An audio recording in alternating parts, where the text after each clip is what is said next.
punya inspirasi seperti itu, Kang? Sampah ini banyak di jalan kok nggak diambil. Itu faktor yang melatar belakanginya karena mereka tidak ngerti bahwa sampah bernilai ekonomi. Dulu saya menjual motor kesayangan saya, Kang. Botol PET ini bisa bernilai ekonomi kalau seandainya kita ngerti cara memilahnya.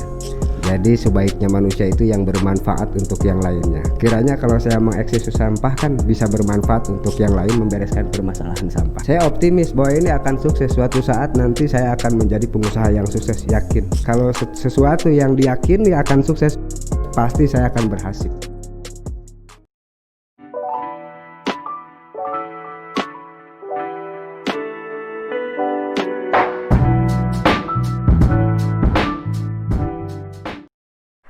Assalamualaikum warahmatullahi wabarakatuh. Alhamdulillah masih bertemu lagi di channel John Duty bersama saya Aaron Syah. Kali ini saya menghadirkan seorang narasumber yang sangat inspiratif sekali masih dalam bidang usaha.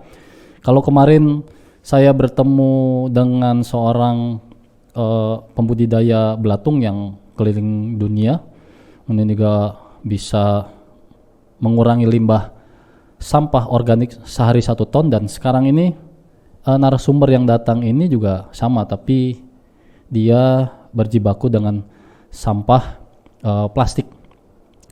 Dan untuk lebih jauhnya kita langsung berbincang dengan narasumber kita, Kang Firman Felani. Oke, siap. Assalamualaikum warahmatullahi wabarakatuh. Waalaikumsalam warahmatullahi wabarakatuh. Gimana Kang kabarnya, Kang? Alhamdulillah sehat, Kang. Kang, ini limbah-limbah sampah ini kan nih banyak di pinggir jalan. Orang tidak tahu nih, Kang, bahwa seperti saya nih kalau habis minum ya udah saya rusak ini kemudian saya buang gitu. Tapi aku kok bisa, Kang, punya inspirasi ini sampai dijual, kemudian juga dari jenis botol bekas ini dengan tutupnya ini beda harga dalam menjual. Ini gimana, Kang, ceritanya Kang bisa sampai punya inspirasi seperti itu, Kang? Oke. Pertanyaan yang pertama, kenapa orang lain sampah ini banyak di jalan kok nggak diambil? Itu faktor yang melatar belakanginya karena mereka tidak ngerti bahwa sampah bernilai ekonomi dan mempunyai 2 manfaat ketika kita mendaur ulang sampah. Satu, masalah sampah bisa terselesaikan. Kemudian ketika usaha ini sukses, minimal per tahun kami bisa menghapus pengangguran pemuda kalau ini sukses. Nah, kenapa kok kata Akang bisa paham saya ini kok bernilai ekonomi? Saya observasi dulu, Kang. Observasi dulu, sekolah dulu ke Bekasi, tanya-tanya dulu. Karena orang tahu karena ada belajar. Belajar dulu sendiri ke Bekasi, ke Muhammad Baidowi. Cerita-cerita bahwa sampah yang bernilai ekonomi itu ketika kita ngerti pemilahan, ngerti cara memprosesnya. Contoh berapa, Kang, itu? Waktu itu mulai di tahun belajar 2018, Kang. 2018. Sendiri itu kesana itu sendiri? Sendiri saat itu. Oke. Terus, Kang? Ya, kemudian, Kang, saya menciptakan lapangan pekerjaan ini awalnya ada program kebersihan, namun tidak bisa menyelesaikan masalah itu. Lalu saya bikin dengan pemuda kami program kebersihan, bikin roda sampah, nanti dipilah. Sampah yang tidak bisa diolah kami buang ke TPA, sampah yang kami bisa olah dimasukkan ke bank sampah. Namun saat itu kami tidak berhasil. Tapi terus saya berjuang, manjada wajada, ya udah, saya ini harus bikin mesin daur ulang sampah. Akhirnya saya berangkat ke Bekasi, dengan proses perjuangan jadilah mesin daur ulang sampah dengan bantuan pemuda kami. Itu mesinnya harganya berapa, Kang? Saya lihat kemarin tuh besar itu mesinnya tuh kayaknya puluhan juta itu ya. Itu mesinnya di harga 57 juta. Itu kabarnya Akang menjual barang-barang yang memang berharga bagi Akang itu untuk membeli mesin itu sampai usaha ini sampai berjalan, Kang? Dulu saya menjual motor kesayangan saya, Kang. Motor saya Ninja 4 tak, warna merah, motor kesayangan saya. Kemana-mana saya pakai motor itu. Adik saya pakai mobil, saya nggak suka mobil waktu itu. Saya sukanya motor, sampai motor kesayangan itu dijual. Latar belakangnya seperti apa kok saya bisa menjual motor? Ya, mesin itu ada, tapi tidak punya bangunan Kang saat itu. Sementara mesin perlu bangunan, sehingga saya terpaksa harus menjual motor saya. Setelah motor saya dijual, pabrik itu belum berhasil jalan karena harus punya jemuran, harus punya kolam untuk resapan, itu perlu modal lagi, harus punya WC, sehingga apa-apa yang saya punya dijual supaya cita-cita saya tercapai. Itu gitu. waktu Akang mulai berjuang seperti itu, orang-orang terdekat sendiri nganggapnya gimana Kang? Ya, orang-orang terdekat sendiri menganggapnya lah yang udah pengalaman aja ke sampah, kolab, apalagi yang tidak berpengalaman main di sampah. Awalnya gitu, menganggap tidak akan berhasil. Terus Akang optimis bahwa ini akan sukses ya? Saya optimis bahwa ini akan sukses. Suatu saat nanti saya akan menjadi pengusaha yang sukses, yakin. Kalau sesuatu yang diyakini akan sukses, pasti saya akan berhasil. Kan ini kan bertahap itu Kang, waktu Akang berjuang itu. Waktu itu berapa orang Kang? Hanya Akang sendiri kan mulai membuka ini, memunguti limbah-limbah plastik gitu kan, dibeli rongsok-rongsokan itu. Itu Akang sendiri atau ada yang lain? Enggak, dibantu sama pemuda-pemuda kami Kang. Hanya beberapa saja? Ya, waktu beberapa saja, tapi tidak berbasis bayar Kang. Karena di belakang-belakang kami itu banyak pemuda juga yang mendukung saya Kang. Tapi sedikit demi sedikit mereka mundur karena perlu ekonomi untuk di rumah, sementara bisnis ini belum maju Kang. Sehingga pemuda untuk bertahan di pabrik itu mundur. Dan sekarang sukses, akhirnya saya bisa memberikan kepada pemuda bantuan-bantuan seperti dana kematian, dana yang sakit, bisa dari Kang, waktu Akang berjuang ini kan Akang backgroundnya lulusannya sarjana apa Kang? sarjana pendidikan Kang. Oh jauh ya? Iya. Orang tua sendiri gimana responnya ngeliat gini? Ya, orang tua saya kan mahal-mahal dikuliahin jadi sarjana pendidikan, kok akhirnya ujung-ujungnya berhubungan dengan sampah gitu. Terus tapi ketika sudah mulai berjalan usaha ini, orang tua ngeliat gimana? Ya, orang tua bangga juga. Awalnya cuman ngomong tapi tidak ngelarang. Tapi bangga juga karena kedua orang tua saya itu punya latar belakang agama yang kuat juga. Cuman dia pesan khairunas angfa'uhum linnas. Jadi sebaiknya manusia itu yang bermanfaat untuk yang lainnya. Kiranya kalau saya mengeksekusi sampah kan bisa bermanfaat untuk yang lain, membereskan permasalahan sampah gitu Kang. Kang, untuk beli limbah-limbah seperti ini, Akang dapat dari mana Kang? Pertama saya bikin manajemen dulu Kang. Manajemen pondok pesantren, manajemen sekolah. Maksudnya di pondok-pondok pesantren saya observasi dulu. Di sana ada sampah, siapa pengurusnya. Nanti saya arahkan santri-santrinya untuk memilah sampah tersebut. 1 minggu sekali saya ambil ke pondok pesantren. 1.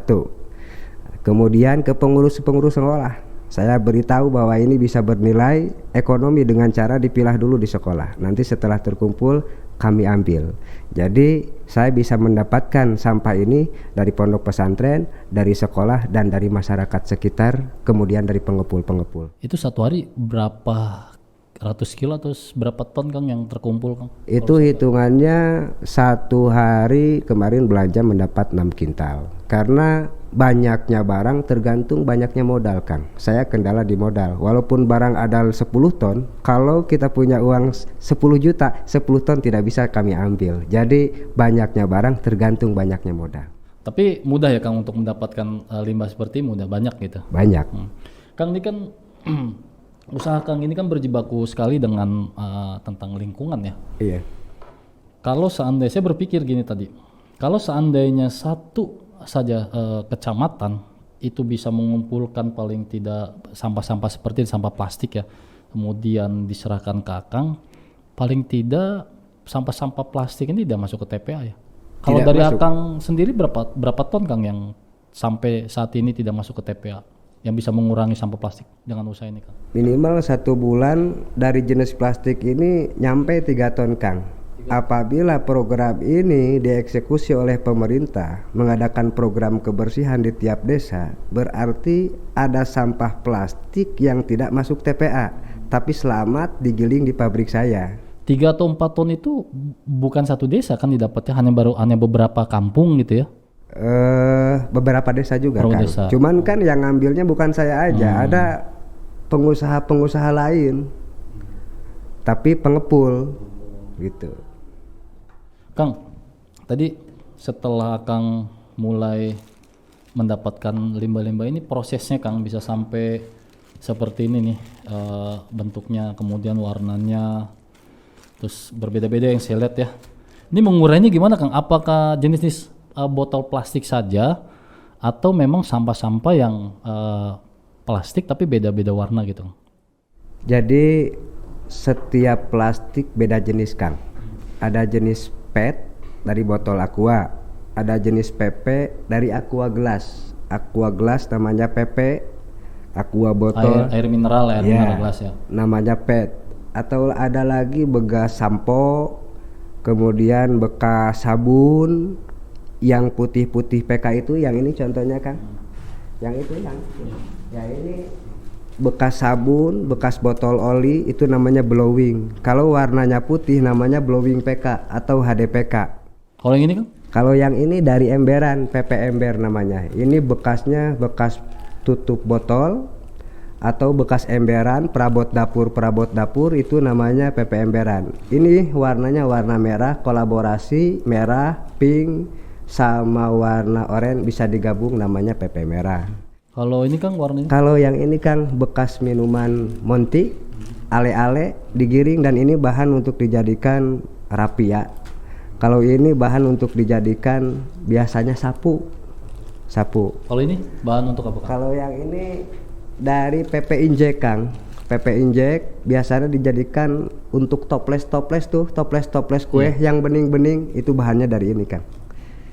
Kang, Akang bisa mengurai seperti ini setelah belajar dari Bekasi. Mungkin belajar lagi di mana Kang kok bisa tahu jenis-jenis ini harus dipisahin, dipilah-pilih, dan harganya juga beda. Itu gimana Kang bisa tahu itu?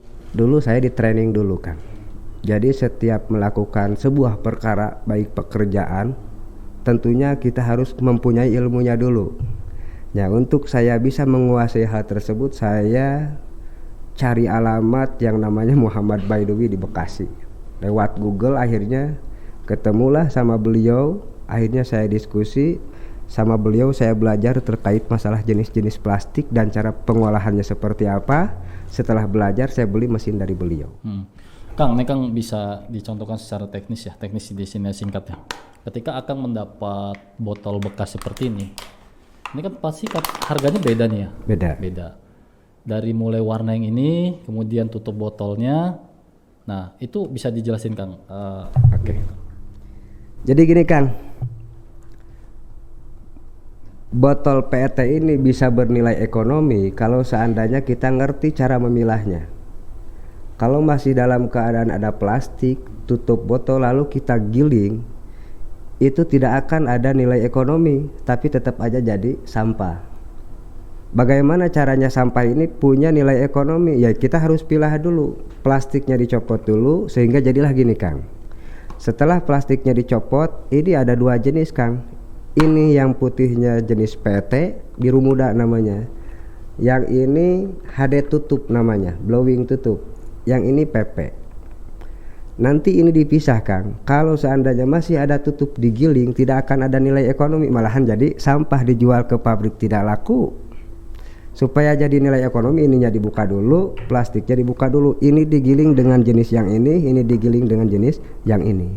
Kalau ini nggak usah dibuka Kang. Nanti setelah digiling, siring ini akan melapung di air, dan ini setelah jadi cacahan akan tenggelam di air. Jadi mudah cara membedakan hasil gilingan ini dengan PET-nya gitu kan. Kalau yang warna ini? Kalau yang warna ini mana? Sama ini. Sama, yang ini gimana? Prosesnya sama. Tinggal copot yang ini, prosesnya sama. Ini nggak usah dicopot, sama aja seperti itu. Cuman itu jenis biru muda, yang ini jenis bening.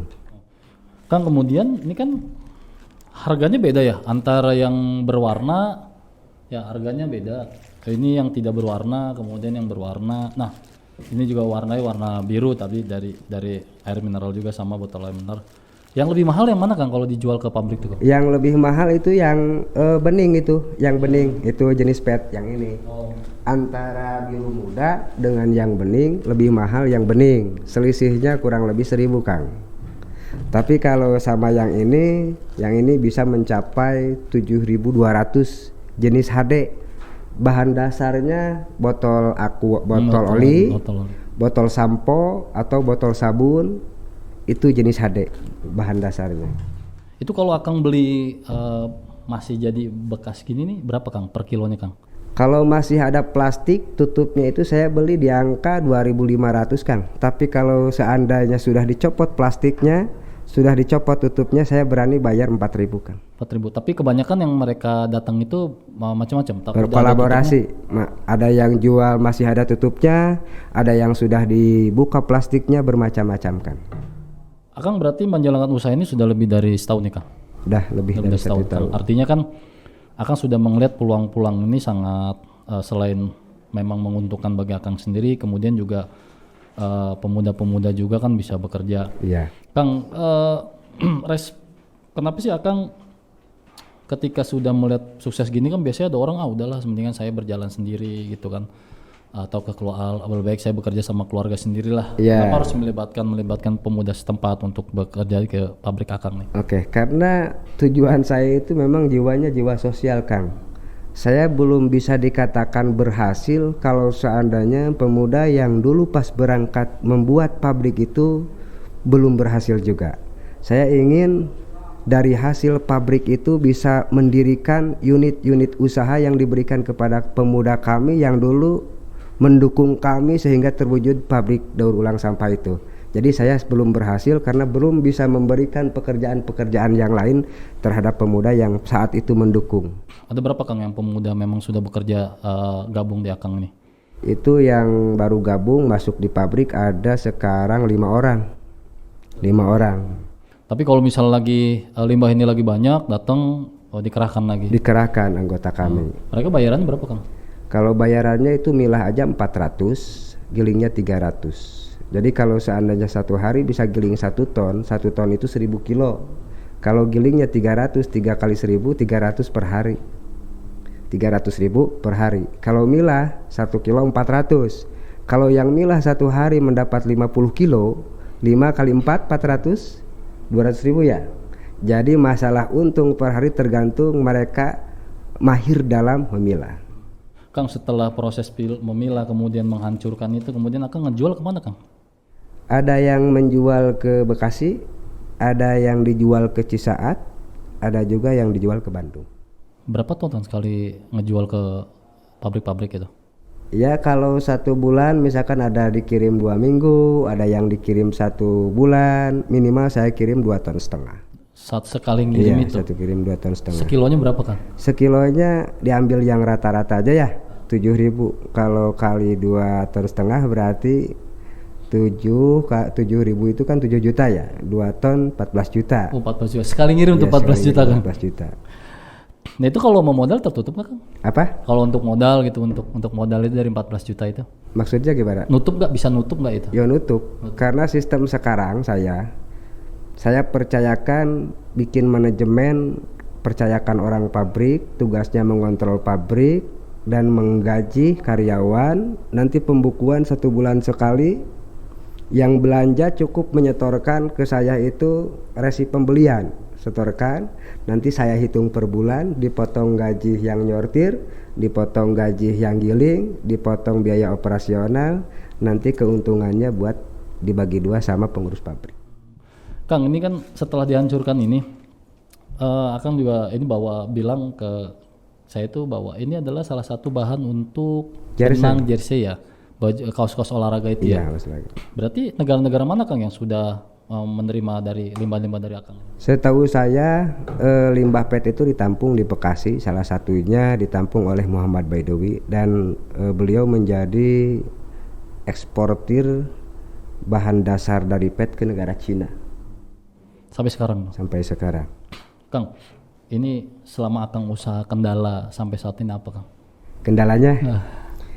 Kendalanya itu ya ketika memang usahanya ada sedikit permasalahan yang di pinggir-pinggir ini tidak mampu bertahan karena pengennya instan. Tapi setelah sekarang udah maju, pada pengen maju gitu. Kendalanya itu aja. Harapan Akang di terakhir nih Kang, supaya nanti usaha ini tetap maju, kemudian juga Akang berharap juga sampah-sampah plastik seperti ini bisa berkurang setiap hari.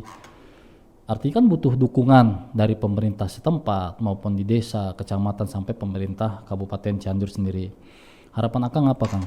Harapan saya kepada Bupati Cianjur harus membuat program yang nanti tersebar ke seluruh kecamatan.